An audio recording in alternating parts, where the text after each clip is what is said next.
el capítulo 1 de Mateo presenta una pregunta: ¿quién es Jesús? ¿Quién es Jesús?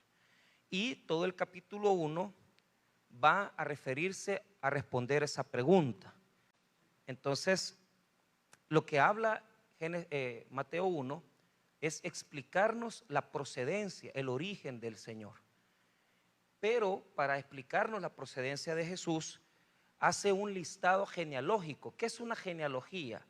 Una genealogía es un listado de nombres de descendientes, de personas que pertenecen a mi linaje. Es decir, usted puede hacer un árbol genealógico y comenzar a decir: es que mi papá se llamó de tal manera, el papá de mi papá de tal forma, e ir hacia atrás, e ir buscando el origen más primitivo, más antiguo que usted puede tener.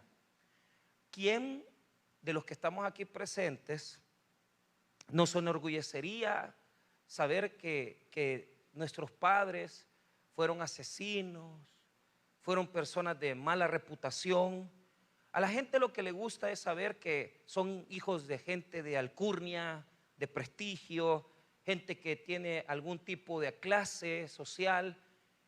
Muchas veces en los matrimonios de gente muy adinerada predomina esa selección, ¿verdad? De casarse con familias que tienen también la misma posición social.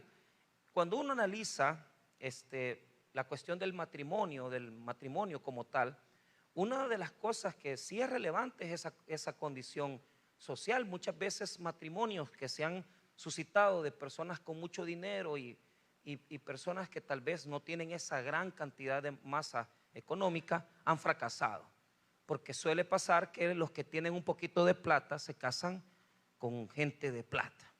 Entonces, en el mundo predomina el prestigio, predomina el hecho de que ser descendiente de gente famosa, de gente que tuvo apellido, que tuvo algo que ver en la historia.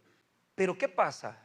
¿Qué pasa cuando usted tiene a Jesús y se da cuenta que en el linaje de Jesús hay prostitutas, adúlteras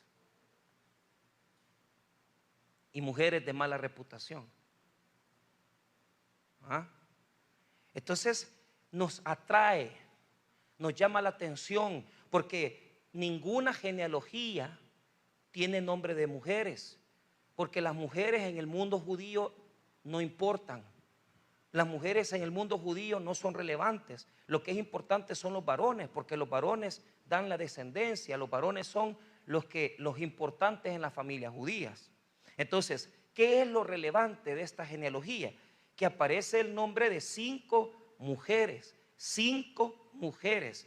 En medio de 40 hombres aparecen 5 mujeres. Y uno se pregunta: ¿por qué Mateo involucra nombres de mujeres si las mujeres y quizás ¿por qué hizo esto? Es la pregunta, porque saltan a la luz y el listado aparece ahí, de los versículos 2 hasta el versículo 6, primera parte, 6a. Ahí está el nombre de las mujeres que pertenecen al linaje de Jesús. Uno pretendería que en el linaje de Jesús solo hubiera gente famosa, que solo hubiera gente heroica, que solo hubiera personas de gran alcurnia, de gran prestigio, pero no. En la genealogía de Jesús hay mujeres de mala reputación, hay mujeres que no merecen estar ahí. Y uno se pregunta: ¿por qué? La respuesta es que estas mujeres son como nosotros. No son diferentes a nosotros, son similares a nosotros en muchos sentidos. Pero para poder iniciar nuestra reflexión del día de hoy, quiero decirle que la genealogía de Jesús tiene una cantidad de nombres de hombres, porque Mateo lo que está queriendo es relacionar la vida, el nacimiento de Jesús con las tradiciones más antiguas de Israel. Y por eso comienza la genealogía hablando en el versículo 2: Abraham engendró a Isaac, Isaac a Jacob y Jacob a Judá. ¿Por qué? Porque la genealogía viene desde Abraham hasta Jesús.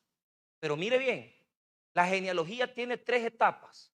La primera etapa es de Abraham al rey David, del rey David a la deportación babilónica y de la deportación babilónica hasta el nacimiento de Jesús. 3 etapas de la historia. Diga conmigo historia. ¿Por qué entonces pone Mateo a estas mujeres? Lo que quiere mostrarnos Mateo es que la historia continúa. Dios es el rey del mundo, pero también de la historia de todos nosotros. Su vida, sus decisiones, sus errores, sus aciertos, sus victorias, sus decadencias, su oscuridad y su luz, todo está en las manos de Jesús. Todo. Entonces,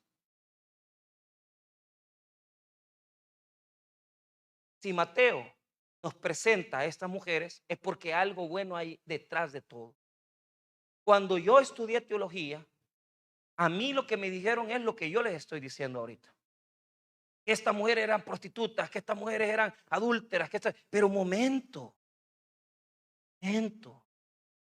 Cuando usted examina el nombre de las personas que aparecen aquí, no solo las mujeres tienen mala reputación, hay hombres ahí de mala reputación también.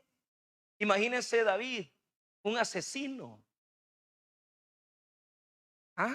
De tal manera que cuando usted lee la última parte del versículo 6, Isaí engendró al rey David y el rey David engendró a Salomón, de la que fue mujer de, oiga, de la que fue mujer de, ¿por qué no dice Betsabé? Si todos aquí sabemos con quién se metió David.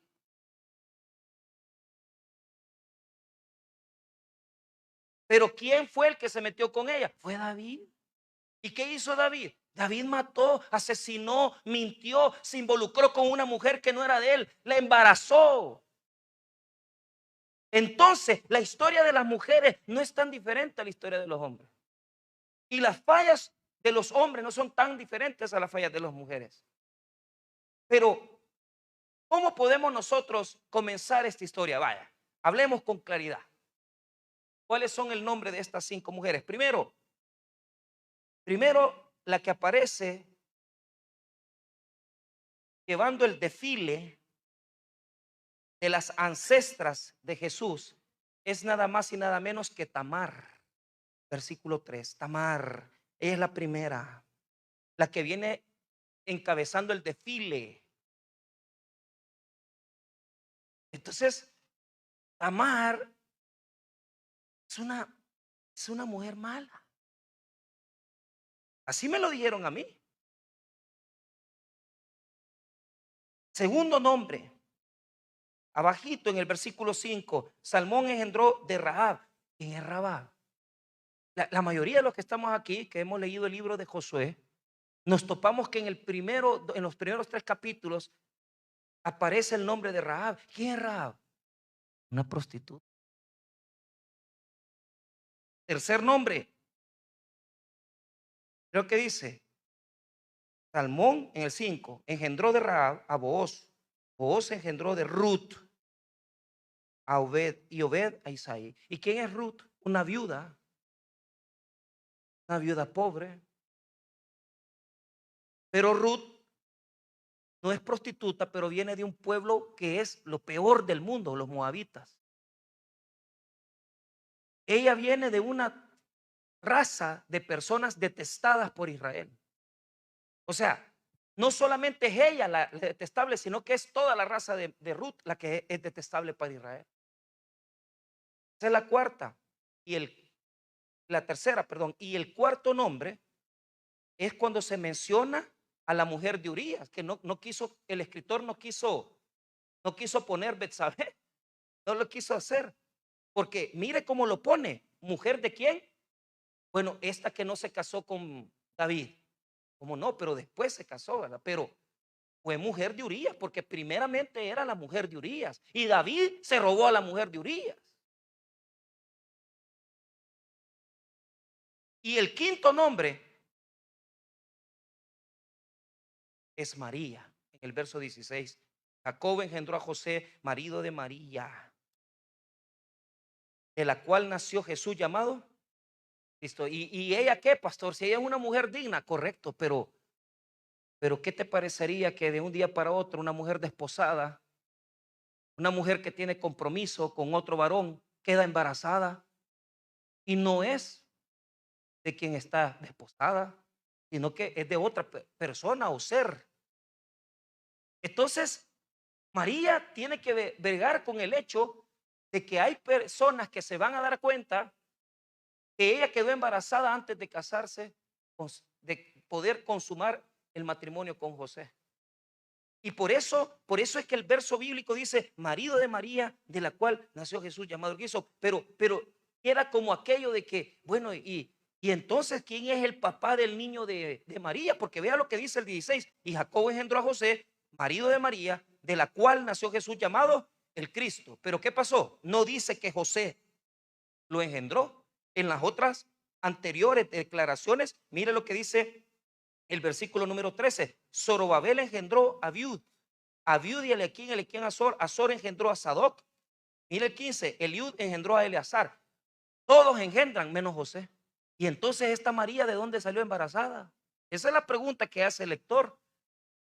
Todas tienen un pasado, podemos decir, podemos decir un pasado malo. No, le voy a dar esa percepción. Si usted se quiere quedar con la teología vieja de decir, es que todas estas son malas mujeres, pues entonces está equivocado, porque si usted lee con mejor atención, usted se va a dar cuenta que lo que define a estas mujeres es la tragedia.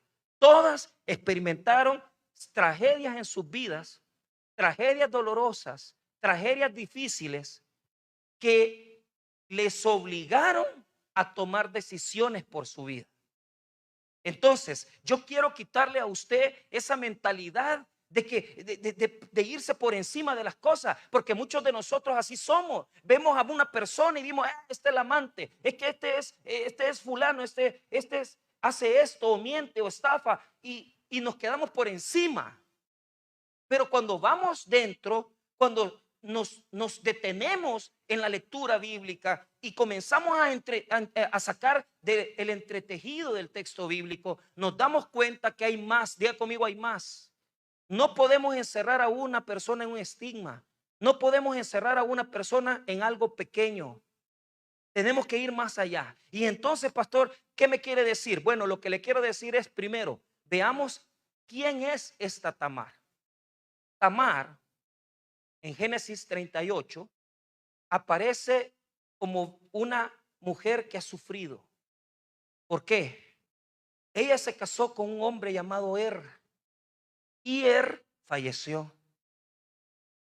Entonces, mire qué difícil. La pobre Tamar se casa con y le sale malo porque se le murió se le murió. Y entonces Judá, el suegro, le dijo a Tamar, te voy a dar otro de mis hijos, te voy a dar a Onán. Viene Tamar y se casa con Onán, pero Onán era malo. Él tenía que casarse y tener hijos con Tamar. ¿Y qué dice la Biblia? Génesis 38, véalo. Génesis 38.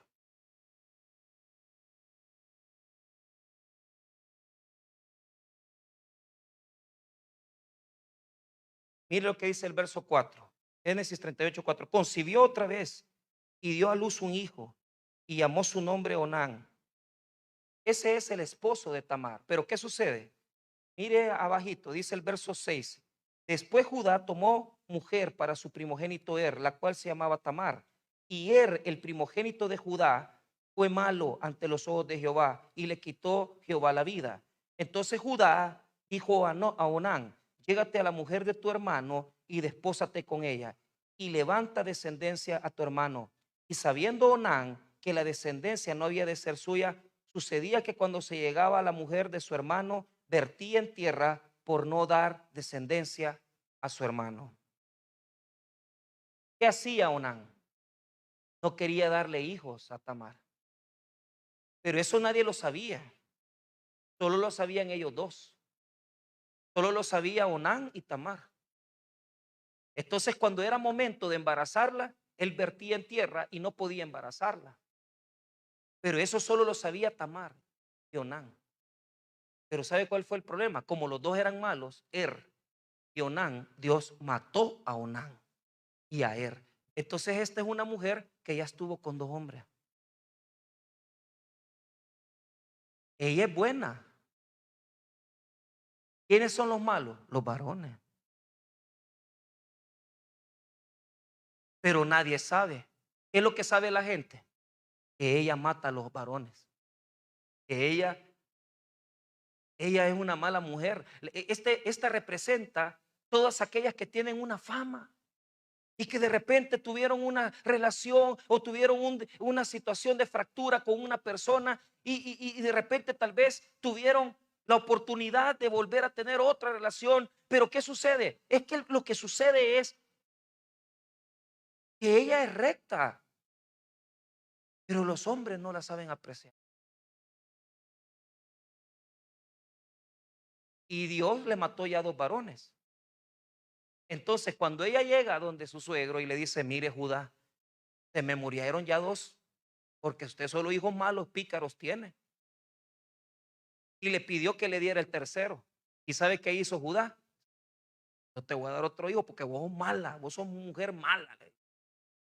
Eso es lo que pensaba. Pero ¿quién eran los malos? Los hijos. Tamar no tiene la culpa. Tamar no tiene la culpa de eso. Pero mire cómo Dios obra. ¿Por qué puso a Tamar ahí? ¿Por qué mencionar a Tamar? Porque Tamar, como su suegro, la despreció. Ya no le dio otro hijo. Ella se vistió como prostituta y el suegro, en una de esas vueltas que hacía, la vio y no reconoció que era nuera. Se acostó con ella, tuvo relaciones y la embarazó.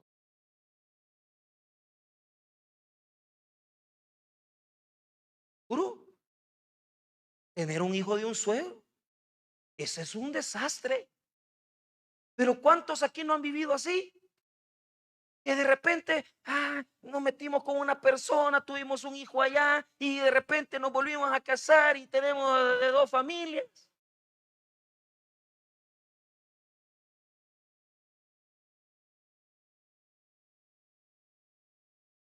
Ella se vistió como prostituta. Pero ¿por qué se vistió como prostituta? Porque él era injusto, Judá era injusto, el suegro era injusto, porque él tenía que darle otro hijo. Pero él no quiso, porque él pensó que ella era mala. Y mire, podemos sacar listados de personas que se les hace fama y gente que tiene mala fama y gente que ya tiene cierta edad y dice: no, es que cuídese de esta persona, es que esta persona puede hacerle daño. Usted no sabe nada. ¿Sabe qué tenemos que admirar de Tamar? Que no se quedó quieta, sino que ella, sabiendo la ley, fue y la hizo cumplir la ley. Y su suegro tuvo que embarazarla y de ahí surgió un hijo. Bueno, surgieron dos. Pero ¿sabe qué es lo que vemos? Que muchas veces la historia se detiene. ¿Por qué? Se nos detiene porque hay una mala pareja. Se nos detiene porque hay un divorcio. Se nos detiene porque hay una separación. Se nos detiene porque nosotros queremos lo mejor, pero de repente hay gente que toma malas decisiones y se mete con personas que no debe. Pero ¿sabe qué es lo que nos enseña este texto en Mateo? Nos enseña que aunque las cosas estén detenidas para nosotros, Dios todavía tiene más para nosotros. Y no tenemos que detenernos. Si fracasaste en una relación, si tuviste un hijo, si por cualquier razón se te arruinó una relación, continúa la vida, porque Dios está usando tus errores para hacer algo bueno. Tal vez tienes hijos de otro matrimonio y tal vez embarazaste ya a otra pareja y tienes hijos de dos parejas. Pero pastor, es que eso es malo. No, hombre, usted continúe. No tenga más hijos, eso sí. Pero ¿qué nos enseña esto? que Dios se glorifica hasta en nuestros peores desaciertos. Ningún hijo que se haya tenido fuera de matrimonio o dentro de matrimonio tiene maldición. Todos son herencia de Jehová. Y Dios tiene una promesa para todos los hijos que tengan, para los que están dentro y fuera. Al contrario de eso, las historias de los hijos que menos apoyos han tenido, las historias de los hijos que menos padres han tenido, son los hijos que más han salido adelante y los que más orgullo han traído a los padres, porque Dios tiene misericordia hasta de nuestros errores. Dios continúa la historia. No te detengas. Tal vez estás en una situación parecida, con una reputación difícil, pero Dios obra en la vida de nosotros, hasta en nuestras malas reputaciones. Continúa la historia y continúa la descendencia. Y Dios trae bendición y ocupa nuestros peores desaciertos para decirnos: tú te equivocaste, pero yo de eso voy a hacer algo bueno, porque soy Dios. Soy fiel. Para ti tal vez la vida terminó, pero para Dios no. Pastor, yo estoy solo, estoy sola. Continúe la vida. Tal vez tienes que continuarla. Pero, ¿qué les quiero mostrar? Esa es la primera. Veamos la segunda. Se llama Rahab. Ella no se disfrazó de prostituta, era prostituta. ¿Y qué hizo Rahab? Cuando entraron los israelitas a la tierra prometida, Rahab fue astuta. Diga conmigo, astuta. Ella no era de Israel, era extranjera. Pero ella vio que en el pueblo de Israel había bendición.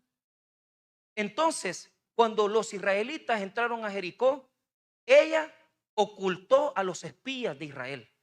Si ella hubiera hablado, los de Jericó hubieran asesinado a los espías. Pero ella fue una mujer sabia. ¿Por qué? Sí tenía mala reputación. Porque en las familias muchas veces hay conductas que se repiten. Hay conductas que se vuelven a dar.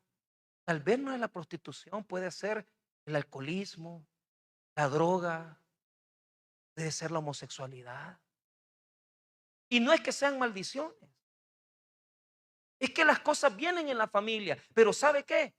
Hermanos, en nuestros hogares puede haber tantas cosas ocultas. En nuestros hogares puede haber tantas cosas escondidas. En nuestros hogares puede escucharse historias de abuso sexual, historias de cosas que se tapan, que se tratan de ocultar. Pero ¿sabe qué, hermano? Yo le puedo decir una cosa. Cuando usted se pone firme, se agarra de la mano de Jesucristo, no importa el pasado de quien sea, porque Dios rompe toda maldición y el futuro viene en bendición para nuestra familia.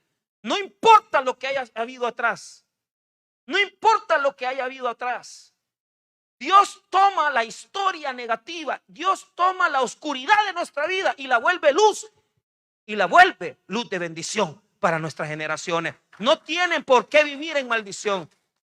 No tienen por qué vivir en maldición. Rompamos esas desgracias. Rompamos esas condiciones de vida.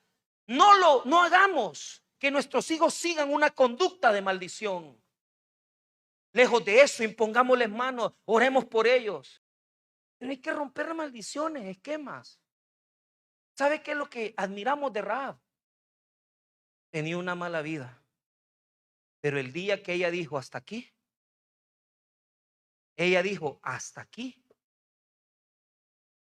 nunca más volvió a tener otro varón, más que solo a un hombre, a su esposo. Vea lo que dice Mateo 1. Solo a su esposo. Versículo 3. Judá engendró de Tamar a Fares y a Zara. Fares a Esrom y Esrom a Aram. Aram engendró a Aminadab, Aminadab a Nazón y Nazón a Salmón. 5. Salmón engendró de tuvo una vida oscura. Todo el mundo sabía que fue una prostituta.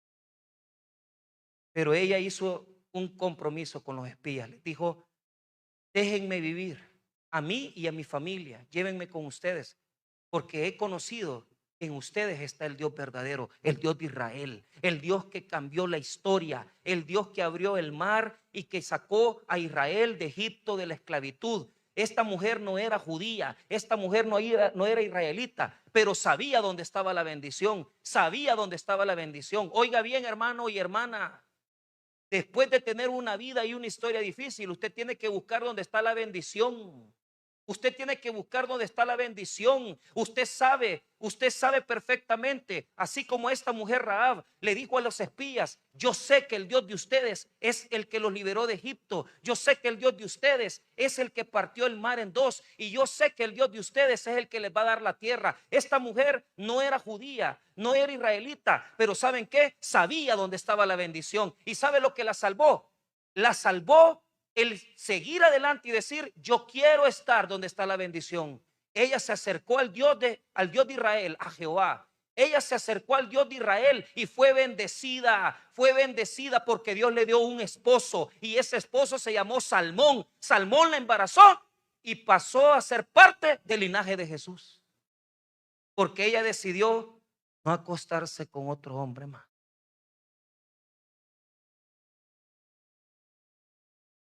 Tal vez hay varones aquí que su único problema es que ha sido un hombre promiscuo. Tal vez lo que tienes que hacer es detenerte y decir: ya no más, ya no voy a jugar, me voy a casar, voy a tener compromiso. Tal vez tu vida está complicada porque te estás separando, te estás divorciando, pero tenés que decir: hasta aquí, así como mi hermano que dijo: hasta aquí viene la maldición, hasta aquí rompemos esa maldición. ¿Por qué? Porque cuando Rahab encontró al pueblo de Israel, encontró un hombre que la amó, a Salmón.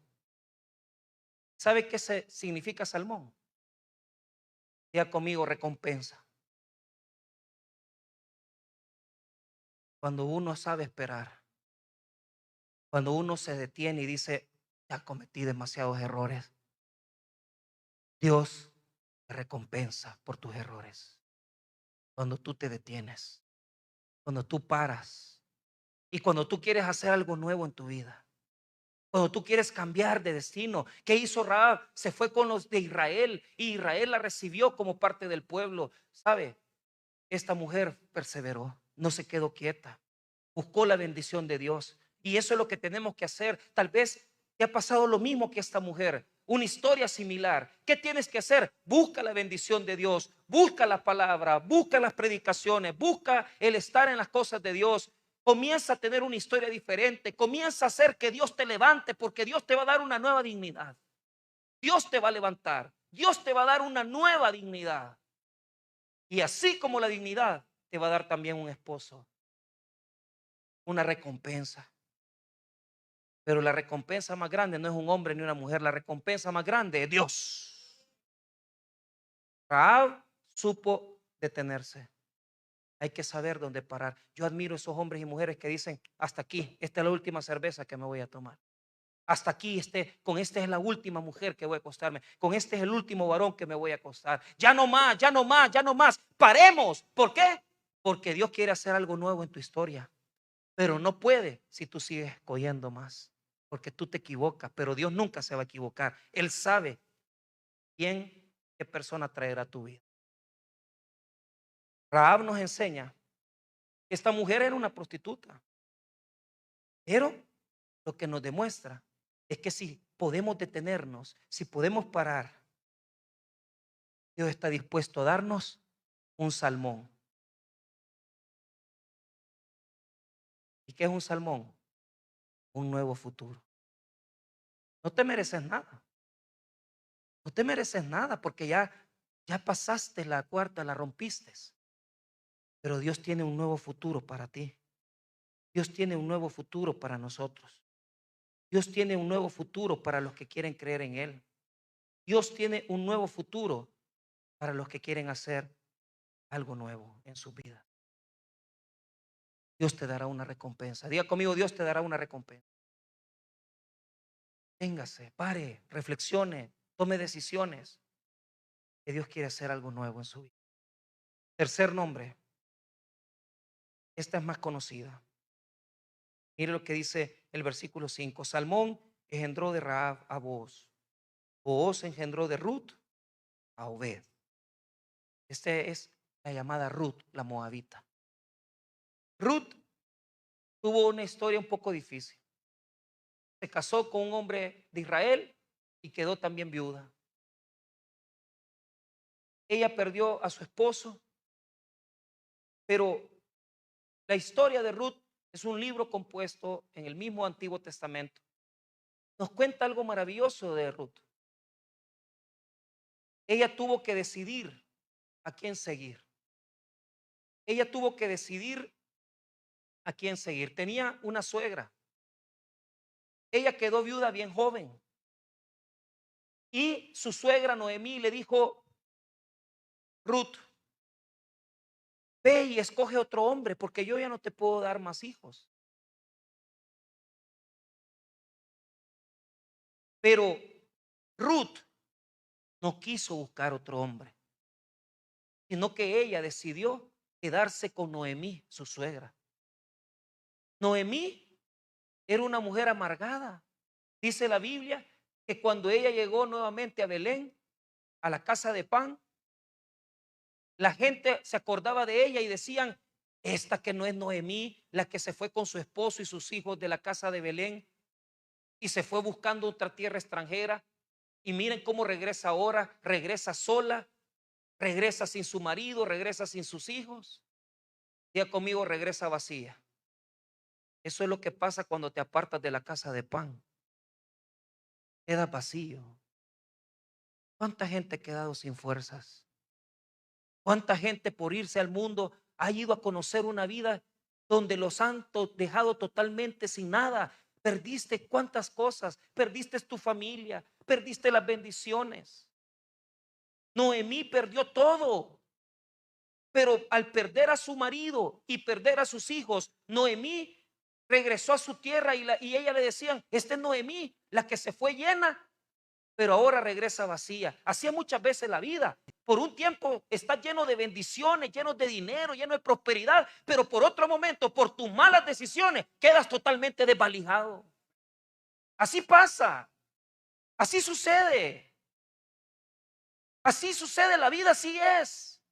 La vida te llena muchas veces de muchas cosas y te termina desvaciando, pero por tus propias decisiones. ¿Por qué? Porque se te olvida que nunca te tienes que apartar de la casa de pan.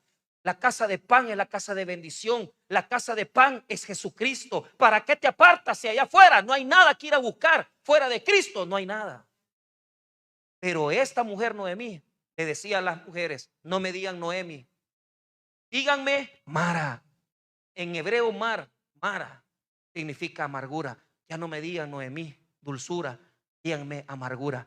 ¿Cuánta gente hay aquí que por los problemas de su vida tienen ratos de no sonreír, tienen amargura en su vida, resentimientos, rencores? Hay gente, hermano, que no quiere perdonar. Hay gente que está llena de odio en su corazón. Hay personas que están llenas de cascajo por todos los problemas de la vida. Pero ¿sabe lo único bueno que Noemí traía de haberse alejado? Traía a su nuera llamada Ruth.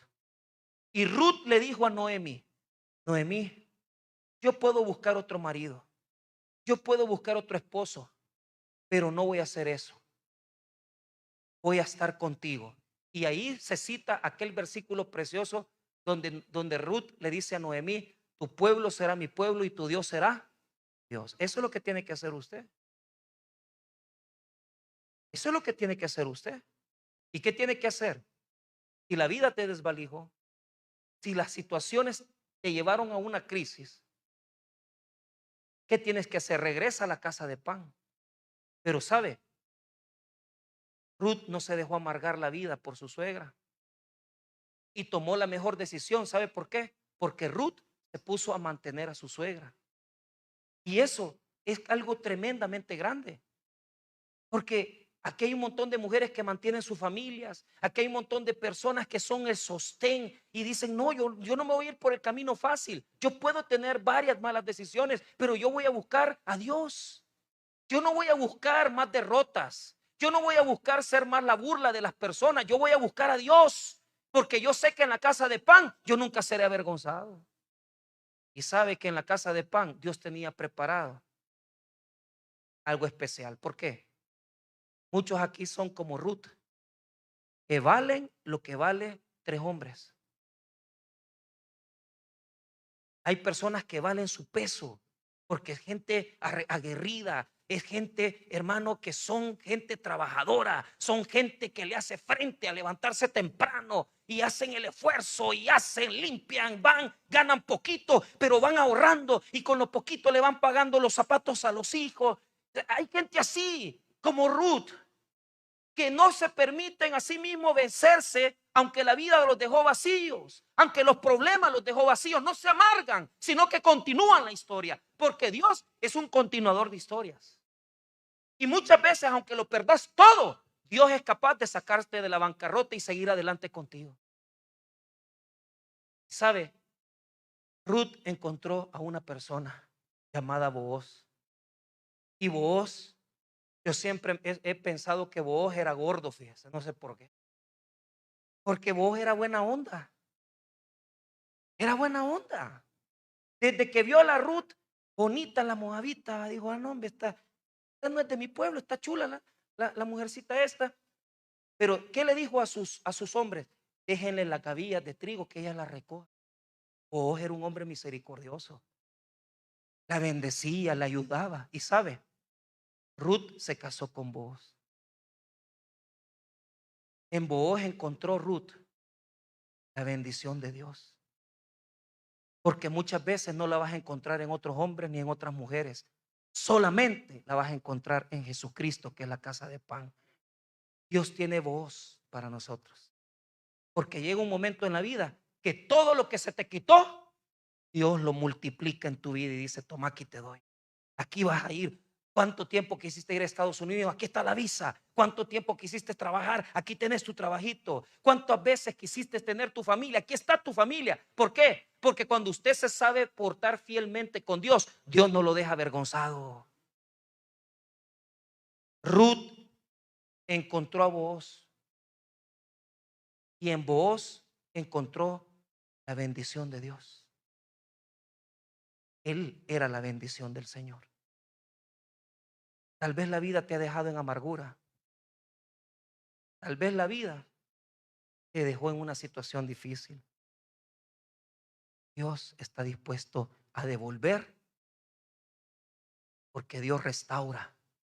Y aunque lo hayamos perdido todo, Dios está dispuesto a devolver. Y aquello que perdiste, Dios lo va a regresar. Tal vez perdiste la sonrisa, tal vez perdiste la alegría, tal vez perdiste mucho en tu vida. Pero Dios no se queda con nada cuando tú eres fiel con Él. ¿Qué hizo Ruth? Siguió al pueblo verdadero de Dios. Y ella encontró en eso la bendición. ¿Pero qué hizo? Trabajar, esforzarse. Pastor, ¿qué me está diciendo? Por cualquier situación has pasado crisis. Trabaja, esfuérzate, sé honesto.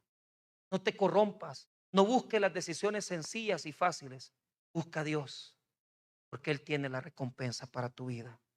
Para terminar, la última mujer que no se dice el nombre es Betsabé.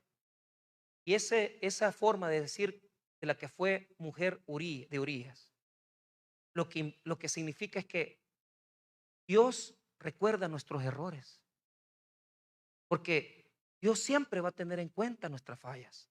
Usted ve ahí en Mateo 1, versículo número 6, Isaí engendró al rey David y el rey David engendró a Salomón, de la que fue mujer de Urías. ¿Por qué dice mujer de Urías? Para que no se olviden, para que no se olviden que los errores están en la mente de Dios. Todas nuestras peores fallas están en la mente de Dios. Pero sabe, David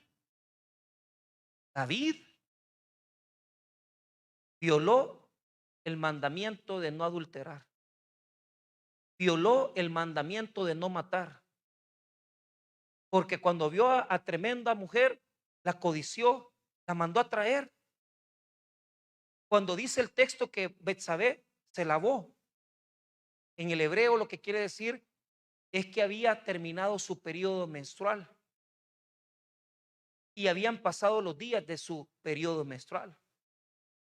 ¿Qué quiere decir eso? Que no estaba embarazada de Urías, sino que es David quien la embarazó. Ellos se lavaron, pero el pecado quedó marcado en sus conciencias y en la mente de Dios. ¿Y qué sucedió? La embarazó y quiso tapar y ocultar todo. Y Betsabé colaboró en tapar las cosas. Hay mujeres que se han acercado a mí en alguna ocasión y me dicen, pastor, es que yo no sé, este hijo, yo no sé de quién es. Esas cosas quedan escondidas, solo guardadas en la mente tuya y en la mente de Dios. Pero ¿qué nos quiere mostrar esto? Que aunque los errores quedan marcados en la historia, que aunque las malas decisiones quedan marcadas en la mente de Dios, Dios tiene misericordia. Y Él, hermanos míos, aunque tengamos en nuestra vida cosas tan difíciles y marcadas, Él tiene dispuesta la gracia para perdonarnos. La gracia llega y la gracia es más grande que mi oscuridad. La gracia es más grande que mis errores. La gracia es más grande que mis pecados. La gracia es más grande que mi oscuridad. Aunque mi vida haya estado llena de cosas ocultas y de cosas oscuras, Dios la saca a la luz y me dice, no te preocupes, porque aunque has pecado, yo estoy dispuesto a tener misericordia y perdonarte tus pecados y darte bendición aunque pecaste. Ese es nuestro Dios. Y aunque somos pecadores, Él persevera y nos perdona. Se murió el niño, pero después de ese niño nació Salomón. ¿Sabe qué hizo Betsabé? Betsabé aparece en Samuel como una mujer que fue usada sexualmente, porque David solo la usó y la embarazó. Pero en Reyes, primer libro de Reyes 1, aparece como una mujer aguerrida. ¿Sabe por qué? Porque el David era loco. David quería tener, mire, que quería tener esposa en una mujer, amante en otra mujer y amiga en otra mujer. Un hombre de Dios debe de tener esposa, amante y amiga en su propia esposa. Y usted como esposa debe ser amante, esposa y amiga de su marido. Pero Betsabé, ya por morir David, le fue a decir, mira David, ¿te acordás que yo tengo un hijo tuyo? Y este bicho tiene cara de dundo, pero vos prometiste que lo ibas a hacer rey. ¿No es eso lo que hacen las mamás? Que les ha tocado criar hijos solas. Ahí andan empujando a los monos, metete en clase de música, metete en clase de fútbol, metete en clase de vago, porque el problema es que muy solo vagos hacemos, va. Y las mamás se ponen las pilas para que los hijos no caigan en otros errores y los ponen a estudiar inglés y los ponen aquí, pero la mamá sigue empujando, la Betsabé siguió empujando. ¿Por qué? Porque ella sabía que un error en la vida no detiene la misericordia de Dios. Los errores de nuestra vida no van a detener la misericordia de Dios. ¿Y sabe qué? El hijo que empujó Betsabé, vaya mono, anda ponete enfrente de tu tata, que te dé herencia. Porque este Salomón tenía un su hermano que era más loco, que llamaba Adonías. Pero sabe, David escogió a Salomón porque él le había prometido a Betsabé que Salomón iba a ser el rey. Así son las madres solteras y las que crían hijos solas, con todo. Dele, dele. Y esos monos tienen bendición de Dios. Pero ¿sabe qué me admira?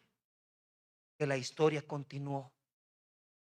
Después de todo eso, de toda esa descendencia, vino José y después se casó con María. Dios, a través del Espíritu Santo, quiso concebir a María, a Jesucristo. ¿Qué nos quiere decir entonces estos 5 nombres? Que hasta en las peores tragedias de la vida, Dios tiene el control de nuestra vida. Y aunque nuestras vidas pueden ser muchas veces parecidas a la de Tamar, porque a veces hemos tenido que hacer cosas feas. A veces nuestra vida se parecen a las de Rahab, porque a veces tenemos tal vez una vida un poco destruida, pero un día decimos hasta aquí.